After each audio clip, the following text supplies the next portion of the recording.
وەکو زۆربەی لایانی پەیوەندیدار ئاگادارە داواکاریەکەم بە تایبەتی بۆ بەڕێز کاقوبات و بەڕێز کاک شێخ جەحفەر وەکو جێگری سەرۆکی هەرێم داواکاریەکەم لە جەنابیانە ئێمە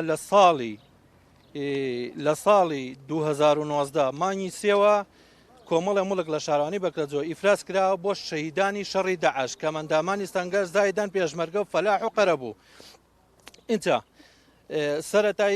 سەرەتای ئەم عەرزانە هیچ کێشەیەک و مەشاکیلێکی نەبووە. چوینەتە بەڕێوەبەراتی ناحێ پێشەوەی هیچ مەعاملەیەکی پێ بکەین بەڕێوەبەراتی ناحێ بە نووسایی خۆیان جواب بیاینەتەوە کە هیچ کێشەیەکی یاسایی و قانونی نییە. دواتر هاتوینەتە ئەم شارەوانی بەکرەجۆ کە هەر کاک عومەر بەڕێوەبەری شارەوانی بەکرەجۆ بووە هەمان قسەی پێوتونە کە هیچ کێشەیەکی یاسایی نییە. ئێستا بە یاسایەکی مانگی نوێی 2021 بە یاسایەکی مانگی نوێی 2021 کە دوای ئەوەی ئێمە زیاتر لە 3 ساڵە مەعاملە بەم مڵکانەوە ئەکەین زۆربەی زۆری کرا بەخان و زۆربەی زۆری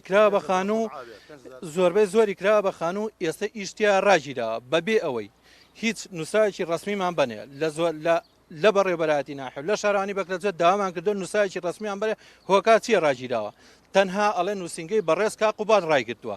جا بۆیە ئێمە لێرەوە داوا لە بەڕێز کاقوبات دەکەین بە تایبەتی پێداچوونەوە بەم وەزعە بکە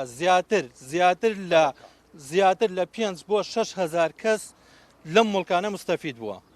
ئایلەی شەهیدی تایە کەمەندامی سەنگەتی تایە پێشمەرگەی تایە بەدەر لەم مەعاملەتیانەی کە ئەیبینی ساحێبی شەهیدن خاوەنی مڵکن خاوەنی نووسنگن.